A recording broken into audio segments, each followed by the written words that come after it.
శ్రీకాకుళం జిల్లా అముదలవలసలోని అన్నా క్యాంటీన్ వద్ద సీఎం చంద్రబాబు జన్మదిన వేడుకలు ఘనంగా చేపట్టారు. కేక్ కట్ చేసి చంద్రబాబుకు జన్మదిన శుభాకాంక్షలు తెలియజేశారు. అనంతరం అన్నదాన కార్యక్రమాన్ని కూడా నిర్వహించారు. కార్యక్రమంలో టీడీపీ నేతలు, కార్యకర్తలు పాల్గొన్నారు.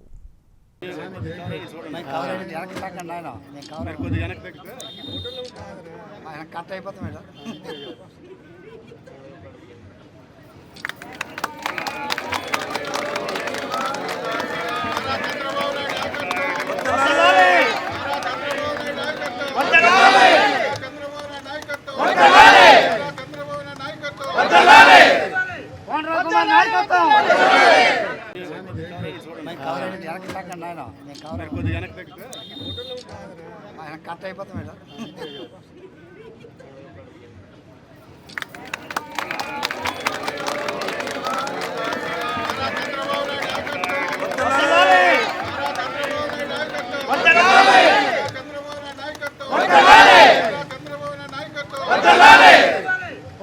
నాయకత్వం